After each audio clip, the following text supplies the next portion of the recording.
way, my country people. Another one don shele again o, no be small thing. Inside media, anywhere where you go for inside media, you go jam this photo, you go jam this matter, my people. Now I say make I still carry and come give you now. Hello guys, hello people, welcome back to my channel, welcome to Sweet Mother Gist TV.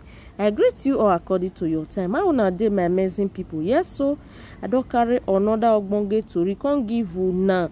From this very guy one they see for here, so not be small. IG don't catch fire. This guy where he open mouth, raise up his hand, so he don't come and say anywhere where he go. Even if in there in TikTok, he say people come they comment for a video, or they comment below say more you too resemble Cubano chief prince. So I hope say na Cubano chief prince na be your papa. This guy don't come out come para today.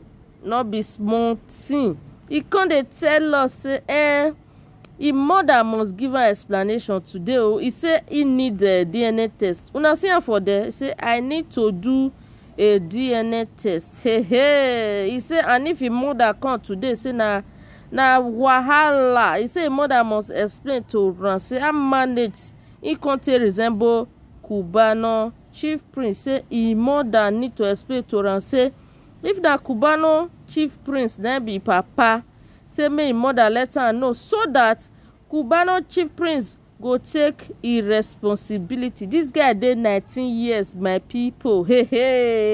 Nigeria, my people. Why it be say person we don't get now una they say una resemble.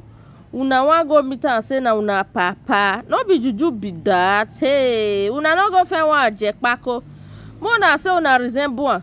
Me, I know say this life we dey so we get people wey be say we resemble. Yes, nah. As me I be now, I must get one namesake wey be say resemble me, but maybe I not go know am, or he go know me, or I not go know am. The day we will jam, we not fit still jam. Person wey see me now, go tell the person say, you resemble one woman when I know Sweet Mother Gist TV. That one will say, not be me. Or you understand? You feel resemble, you feel see person where resemble you for this world where we dey. So na small word though, now we dey look and say they big, we now understand. So now Nigeria can still react to know how they be now, because this our YouTube size is dey small. So now be this one say I need to do DNA test. I am 19 years old and people keep saying I look like Cubano chief prince.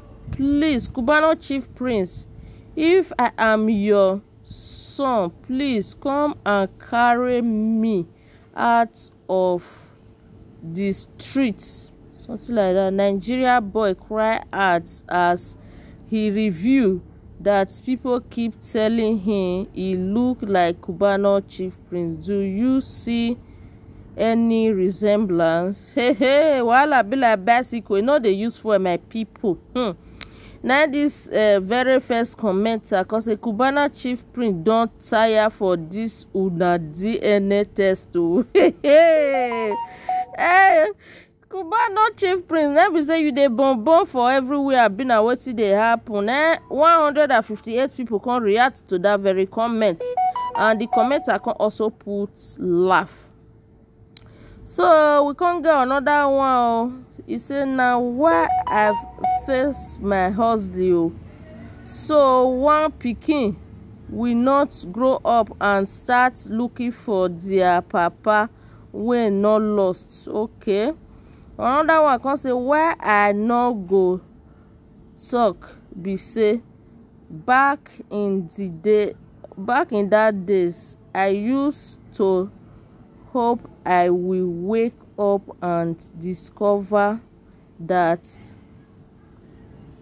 Otodela be my dad. Dad, I'm sorry. I do the feel him now. He go grow. I don't know what this person they read, they write, my people. Not be smart too, because if you just enter IG, my people, now this very post, now you go see. If you go Facebook, now you go see. I say, what did they stop? What did they happen? Why you not go resemble one poor man with the village? Brother, they ask you. Yeah? I beg my people, my Nigeria youth, mona go hustle because time no dey to check time. Oh, as we dey look time now, day don dark, day don break. Before you know, now you dey hear happy new year again. We don enter another year. We dey old dey go. I beg, make we hustle, especially those of una wey never born. Mona hustle down for una children. Those of una wey never also marry, mona also down for una wife and una children. Make dem for live better life. Oh, make una not do the kind life wey be say our parents back home those years wey they live with us, where they go break, they go carry cutlass, that they go farm. You understand? We where they go school sef, if we come from school, we need to drop our bag, soak garri for water, go meet our parents. After eating the garri, we'll go meet them for farm. Though all those kinds of suffer life, you know, really good, you know, make sense at all. May we stop to the put hope for where hope no dey. Just like a lot of our people back home will be say they don't get brother for Europe, they get sister for Europe. They go break, una no go hustle. Now you put hope for una sister where they abroad. Una think say abroad that they pick money for grant. If sister no work for abroad, you no get 1 naira. Brother no go hustle, go work, you no go get 1 naira. So stop putting hope on someone else. Stop demanding that if I just need money, or your call sister, or your call this one. If the person can't disappoint you, you can't use and turn to a bad person. If that person no hustle, you no go get money. Now understand? Now my people, make we not dey put hope for where hope not dey. My fellow youth where they grow, they come. My fellow Nigeria youth. Like this guy, where if you feel resemble somebody, you know me say na your relative, you know me say na your papa. You know me say na your blood. You feel resemble anybody. Now understand? I say may I carry this matter come see give una. I beg if una dey see this channel for the very first time. Sweet Mother Gist TV, where you for the hear ogbonge tori. I beg help me to subscribe. Also like and share this video. I really appreciate every one of you that always coming back to support me, to watch my video. God bless you all. Thanks for watching. See you guys on my next video. Bye.